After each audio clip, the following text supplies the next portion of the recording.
Welcome to another episode of the Spiritual Investor Podcast. So happy to be here with you as usual. We're going through the tunnel right now. All of us are going through the tunnel. And so either you're in a place right now while you're listening to this that you're like, okay, I can see the light. It's great. How fantastic. Or you're in the squeeze of it.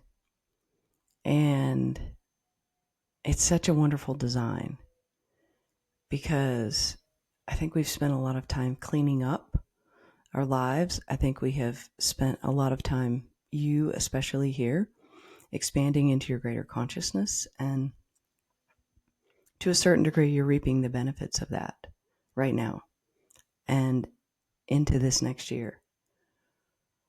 You get the choice to bring money along with you on that because money is energy too.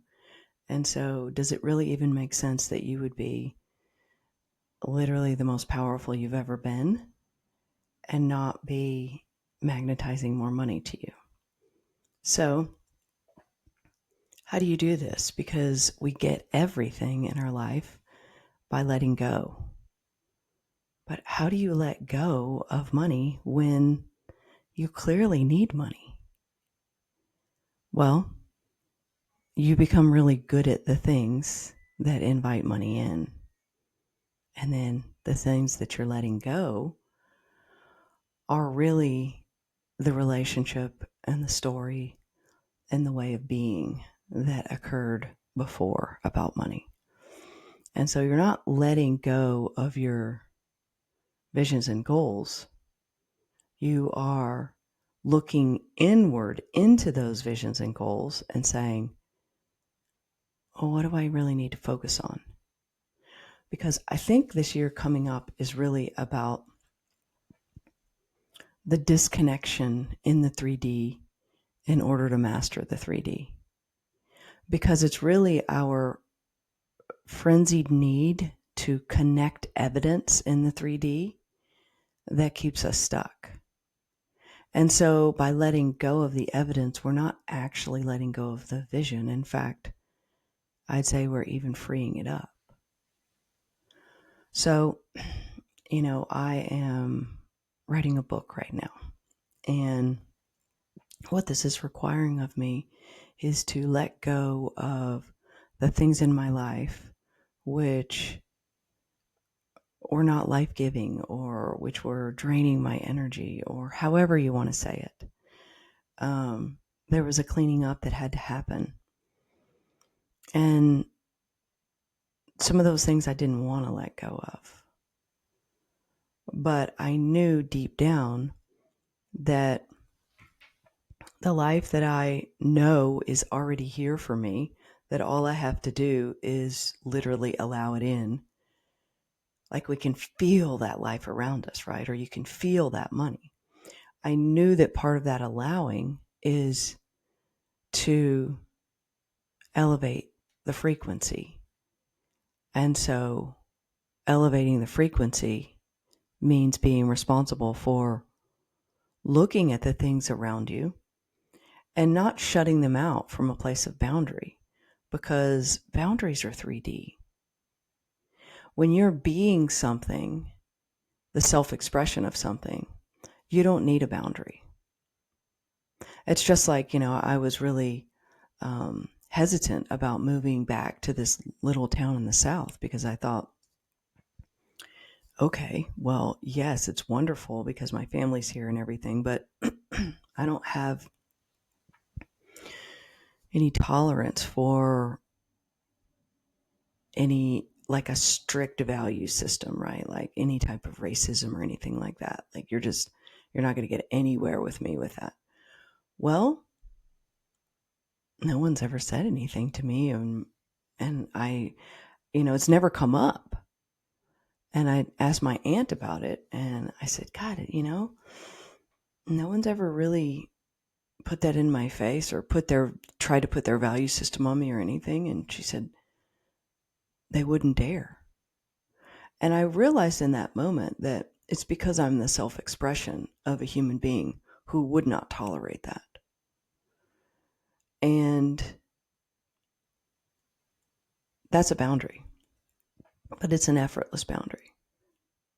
When I have to tell you my value system and I have to superimpose it on you, then that requires my energy, and I'm just not willing to do it anymore. And this whole thing about let's cut all the people out of our lives that aren't, in our frequency or whatever. First of all, we don't know our frequency. We don't get to determine that. The way the world is reflecting back to you is what determines your frequency. It determines your translation of your frequency. Your frequency is your frequency, but you don't really see it until it gets translated back.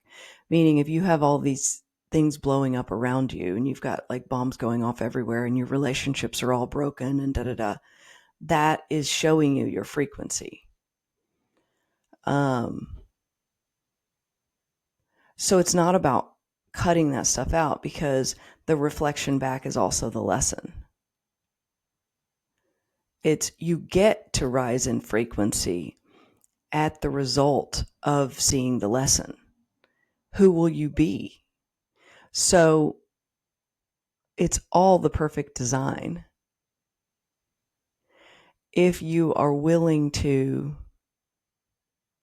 jump timelines, as I call it, jump timelines would be you're being someone right now who couldn't have that other thing before in their life.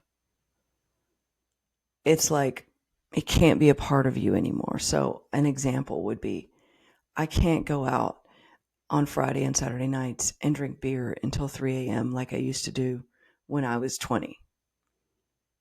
It's just not a part of me anymore. So I don't have to think about it. It's a different timeline.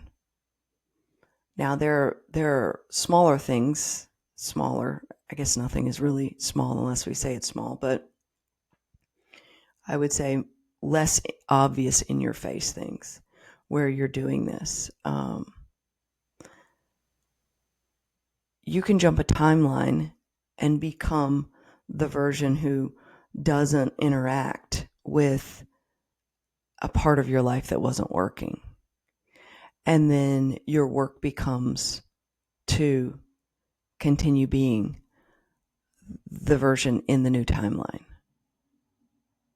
Now, when you do this, even though, as I said at the beginning, it sometimes feels like you're getting squeezed in the tunnel, what's happening at the same time is you're getting greater access to the things that you want, not as a function of you wanting and needing them, as a function of this is the desire that you're calling in.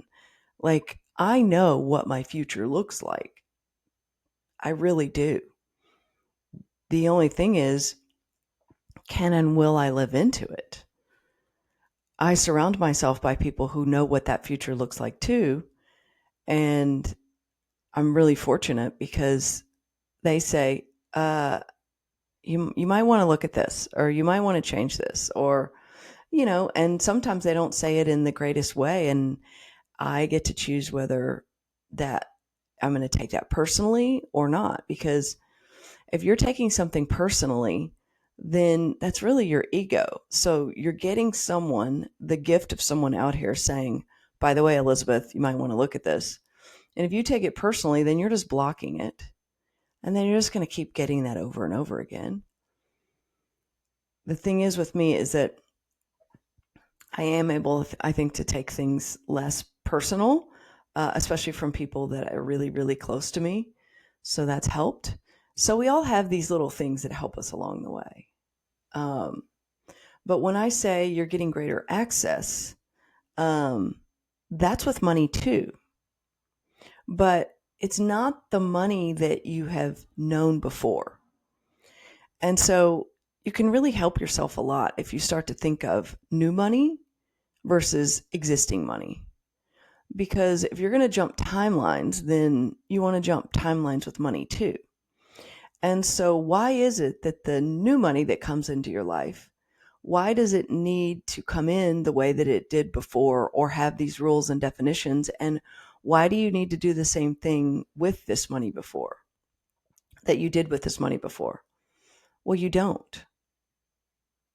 It could even be helpful for you. I know this has worked with some of the students in the Spiritual Investor, is to think of, okay, you've got a baseline amount that comes in every month that supports your cost of living. Maybe that's old money ongoingly into the future, right? These are your rules. Maybe that's a certain way of being that you're just going to allow that to be attached to that right now. But then there's freedom in the new money. And so anything above that is new.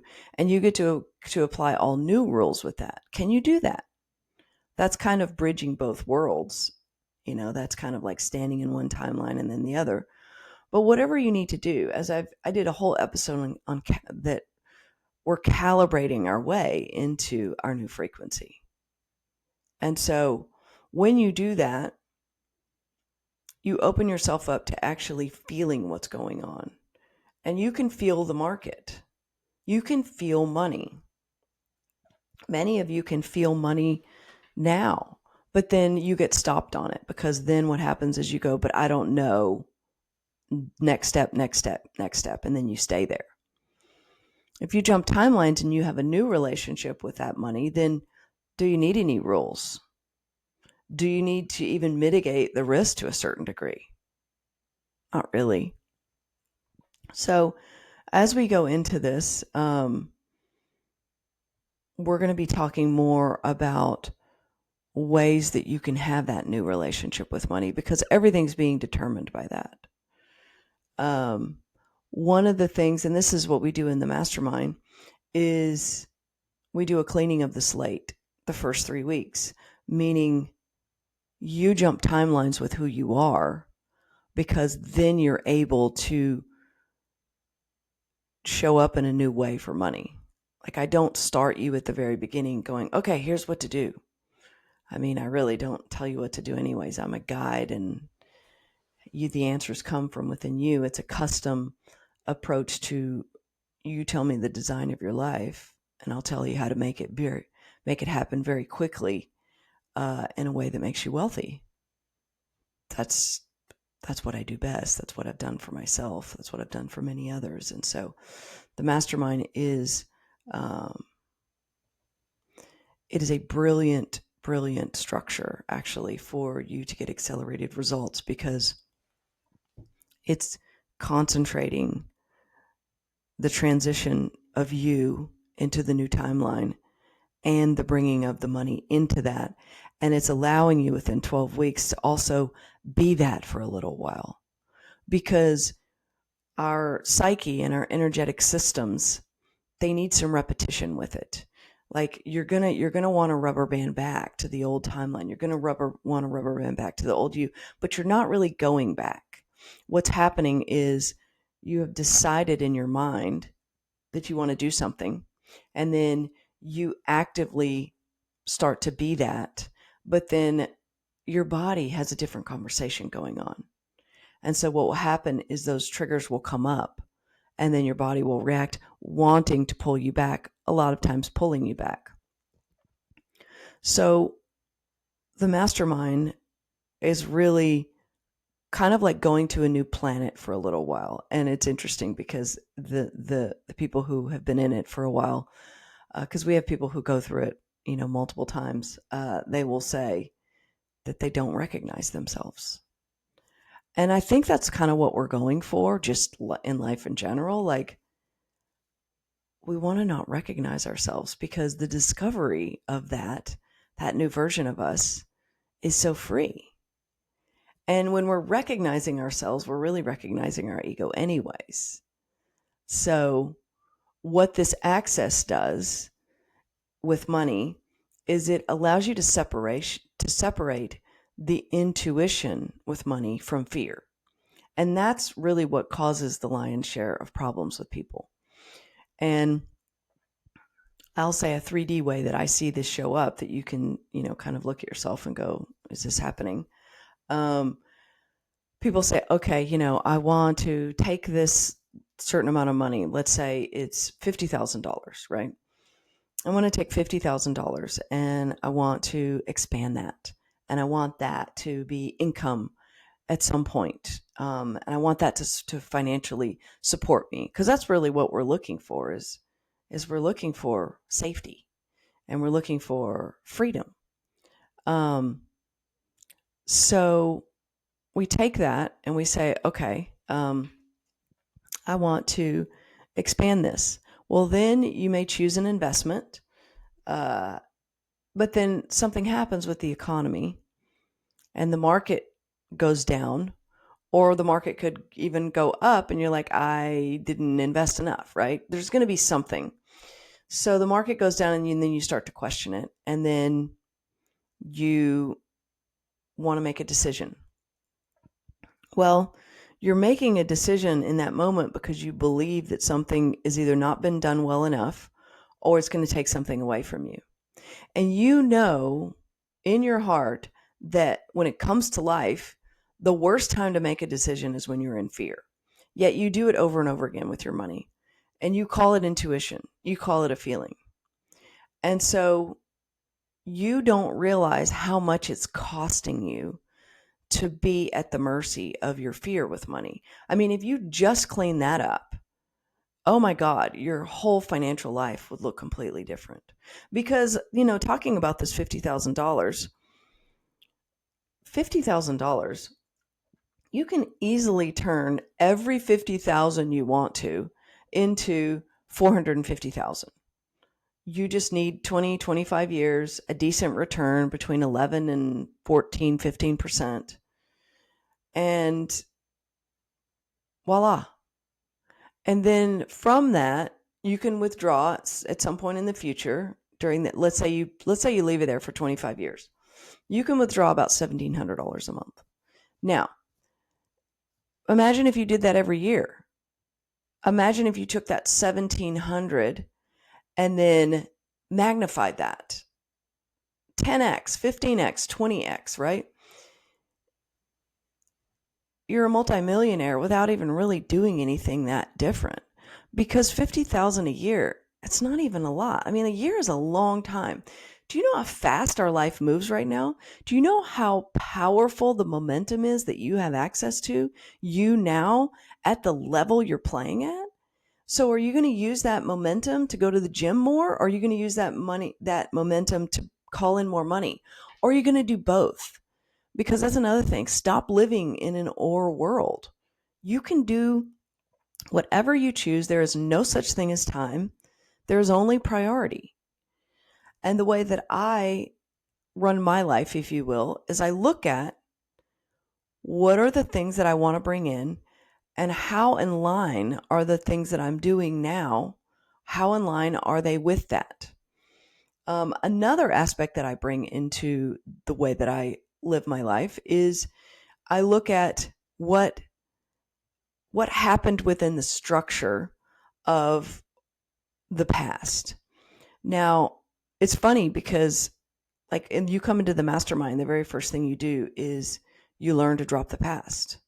That's one of the most powerful things I teach you in there. And it's always custom to the energy of the mastermind when it begins, which, by the way, we are open for enrollment. We're enrolling for 2026 right now. So if you want to look at this, go to thespiritualinvestor.com and just apply. Just get your name in the hat. So it's funny that I do, I'm all drop the past, right? But then I'm looking at the past. Well, of course, because the past is so useful if you look at it from the place of the observer. Where the past gets you into trouble is when is it determining your attachments. So this week, my team and I were meeting and we're looking at everything that happened in 2025 from a place of, let's just see what went on, because it's taking our bias out of it, right? And so we're looking at how many Zoom calls did we have internally and externally with students. What do the different promotions that we've had, like whether it's Mastermind, SI Club, how many different podcast interviews have I gone on? Like how many podcasts have we done? Like what's the data for the podcast? Like all of these things. And it just becomes a puzzle. And then what happens is I superimpose that, because my team puts that together. I superimpose that on my vision, which I also have someone that I'm working with on my vision because I can't read the label from outside the jar. And I had this individual sees the big overview with me. And then what I'm doing is I'm also taking responsibility to be in the silence because they don't need to interact with the Elizabeth that's frenzied and that has stories and all of that. I am in such honor of the people that I have in my life and the access that I've been given that I wouldn't dare show up in a way that is not at this higher standard, which goes back to what I'm saying in the beginning. I had to clean things up because that's where it starts. And it's not about not being squeezed in the tunnel. It's about showing up. I've jumped timelines, showing up as that version when I feel squeezed. That's really all that it comes down to. Then I can feel everything. And that's why I've done well as an investor, because I feel within the clearing of money. So, a lot of people say that they can feel crypto or they can feel the market. Okay. Yes, to a certain degree you can, but if you're also timing the market, or if you're also trying to time the market going, is this a good time to buy? Should I sell? Or if you're with crypto, you're going, well, I just have to wait for this and I have to wait for that. And then my whole life is going to be amazing. You're not really feeling anything that you're also acknowledging the lack of. Because if you could feel it, then you don't need evidence that it's here. And so I'm saying all this not for you to see where you're wrong. I'm saying all this as a way to hopefully help you evolve. Because the moment that you separate intuition and fear with money is the moment money becomes unstoppable. To be honest, I don't even really think that much about money because my energetic currency, I know, is so connected to it. And I know it is an indirect relationship, meaning there's a lag effect in the 3D. So I go out here and I am all in on my energetic currency, whether I'm having a conversation with someone. I went to a Christmas party last night and I'm talking to someone and I'm completely there for her. Even though, my God, this woman's struggling and she's, all that. They're really, I could have looked at this conversation and gone, do I really want to even be having this conversation? But that's not who I am. Who I am is I am a conduit right now for this woman to see something within herself. How can I be standing here at this party in pure love, even though it's not someone that I'm really like, oh my God, I can't wait to talk to this person again and da-da-da. Like, it doesn't always need to be that. If you're going to show up in service no matter who you're talking to. And by the end of the night, she's hugging me and I said bye to her and she's on one end of the sidewalk and I'm on the other and she turns back and she's like, you are an angel. Like, I cannot believe that you've come into my life. That's what we're here to do.